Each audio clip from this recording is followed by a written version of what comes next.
Como supongo que el alcalde en su intervención va a hablar de lo que ha sido la situación que hemos vivido tan impresionante de lluvias este fin de semana, me centraré en los puntos del Pleno.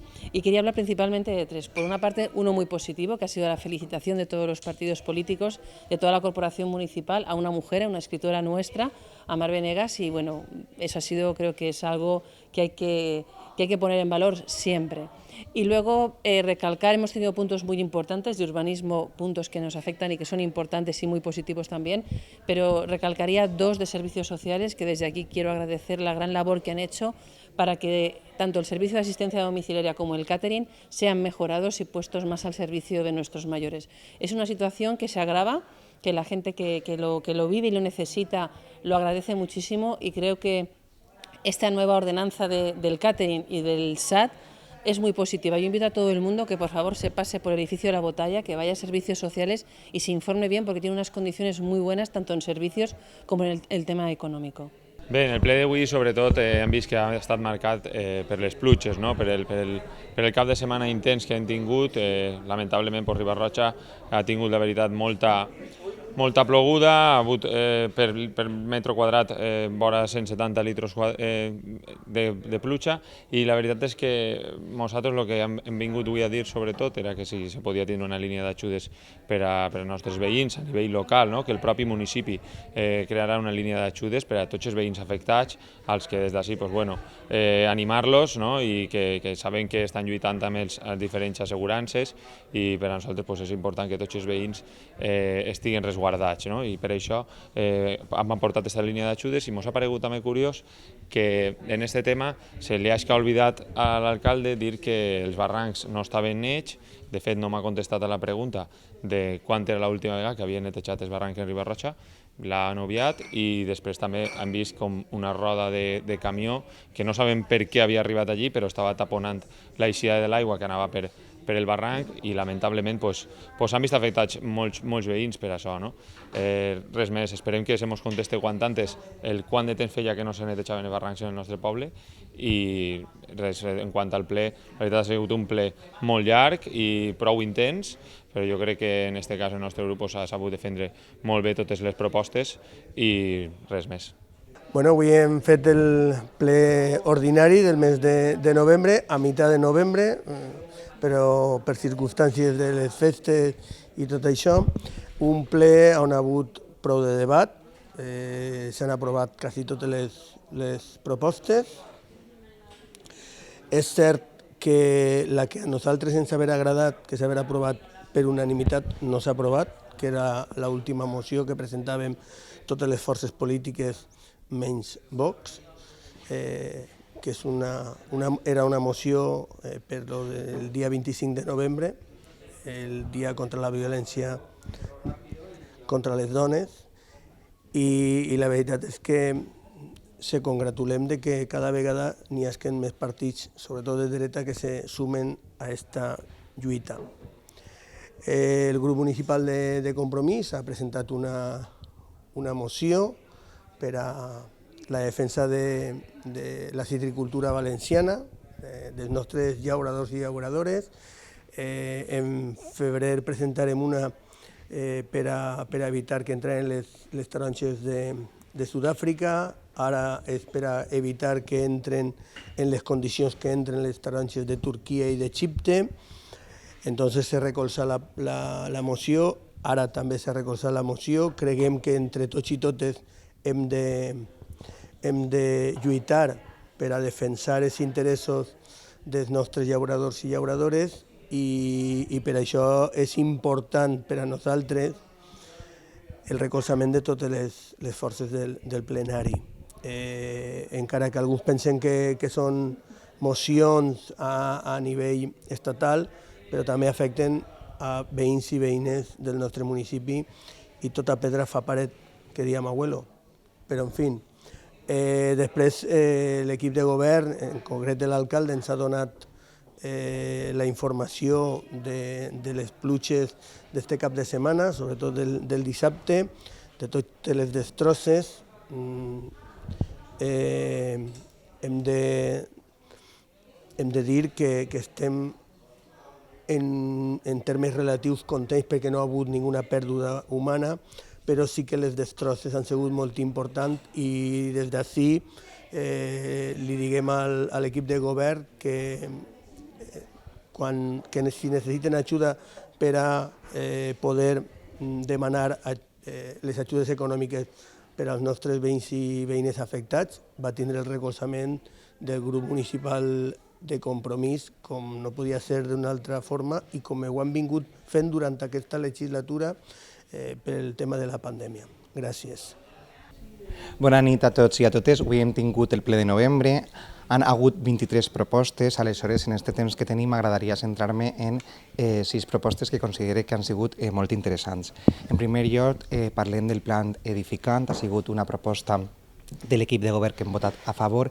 Pensem que és molt important contribuir a la millora de col·legis i d'espais públics del nostre Ajuntament en referència a la part d'infraestructures. Per tant, hem votat sí.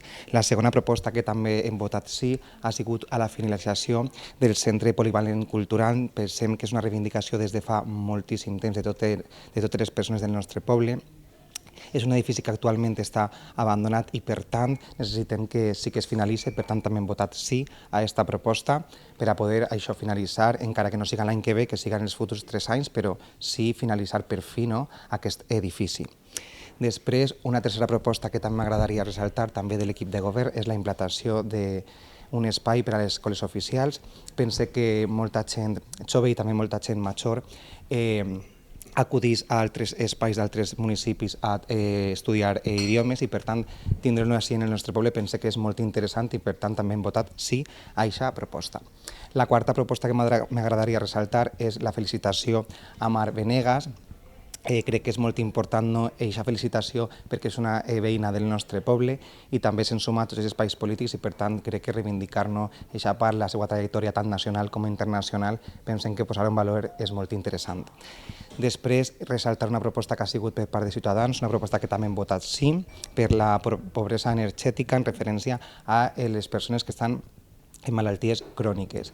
Ha sigut una proposta que s'ha votat sí i és veritat amb alguna esmena perquè volem que s'incloga d'alguna forma un estudi i unes bases per part de l'equip tècnic per a que es pugui valorar realment la necessitat i es pugui fer aquesta ajuda.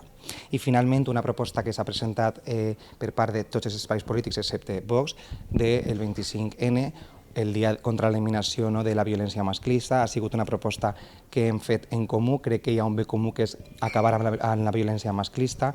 Jo crec que totes i tots som conscients de la realitat de moltíssimes dones i, per tant, avui hem sumat en aquesta proposta. Crec que és una cosa molt positiva i crec que els espais polítics que no veuen un problema en la violència masclista són els que realment tenen el problema. Per tant, avui el ple en el seu conjunt ha sumat i crec que això és lo important. Moltíssimes gràcies i bona nit.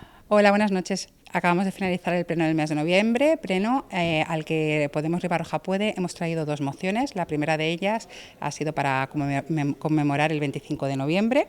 Ha sido una moción conjunta. Estamos muy contentos porque todos los partidos políticos, a excepción de Vox, se han sumado. Además, es una moción en la cual hemos apostado muy fuerte.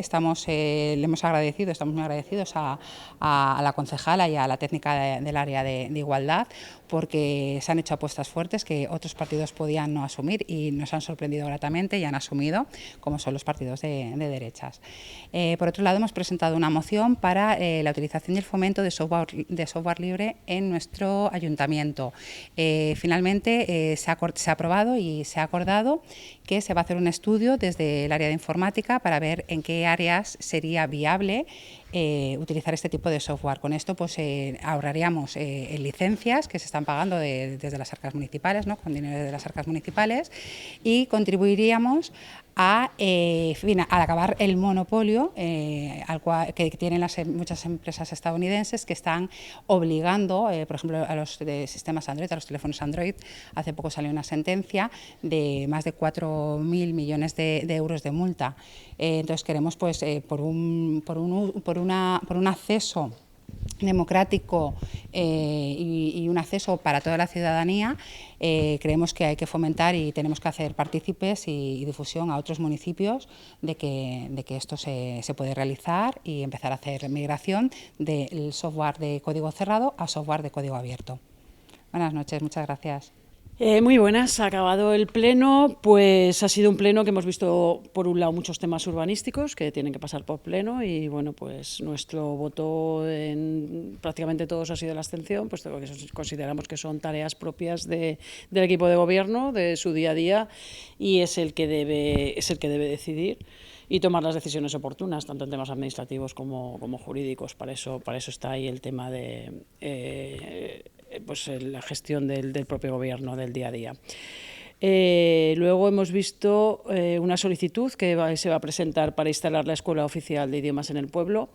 Hemos votado a favor de esa solicitud, siempre y cuando se vaya a poner en marcha, pues esté en una situación mejor de la que nos encontramos actualmente, que no haya pues la situación de inflación que estamos viviendo, ni los costes energéticos tan altos.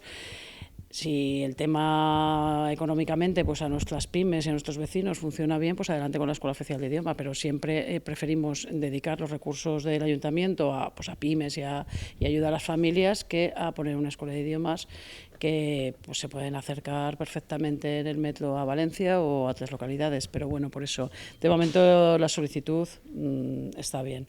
Luego Ciudadanos nos ha presentado una moción para la pobreza energética en los enfermos crónicos. También hemos propuesto que se estudien las cifras, puesto que la Generalitat da 15 euros. Si el coste medio es superior a eso, pues que se pueda complementar por el Ayuntamiento, siempre y cuando pues se haya un análisis previo de estos costes.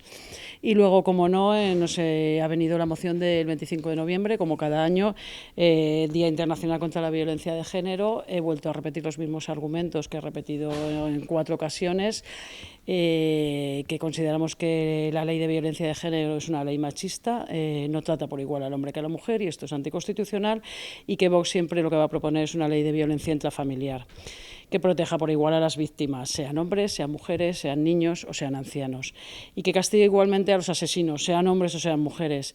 He puesto un ejemplo y he pedido que por favor reflexionen sobre los casos de José Bretón. He sacado una fotografía y el nombre, todos conocemos a José Bretón en Córdoba, que asesinó a sus 2 hijos y luego los quemó en la hoguera, o el caso de Tomás Jimeno en Tenerife, que los asesinó también a las niñas y luego las tiró al mar.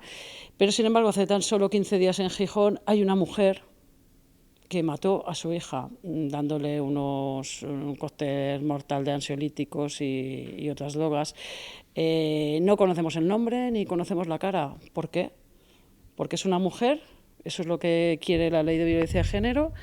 Pues precisamente llevaba 5 años el padre detrás de la custodia y se había interpuesto la exmujer 28 denuncias falsas. Realmente esto es que funciona la ley. La prensa trata igual los 3 casos, una reflexión que he dejado al equipo de gobierno para que piensen en ello. Bueno, pues hem tingut un dia un poc complicat, però de diagnosis, sobretot d'avaluar tots els danys que hem tingut com a conseqüència de les pluges, que són abundants.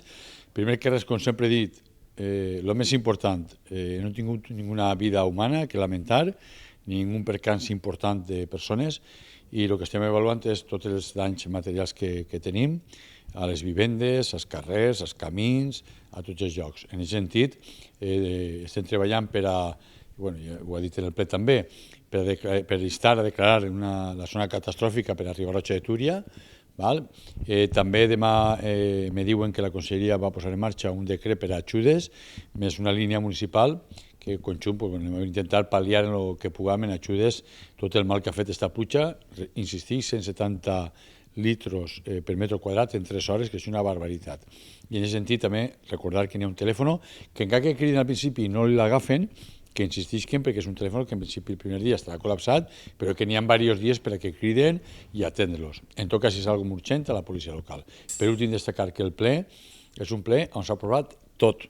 Vol dir que 22 punts han sigut aprovats per diferents partits polítics. Això significa que n'hi ha una bona combinació, un bon debat polític, i que realment eixim treballant en majories, respectant les minories i acordant entre tots i totes, que és important.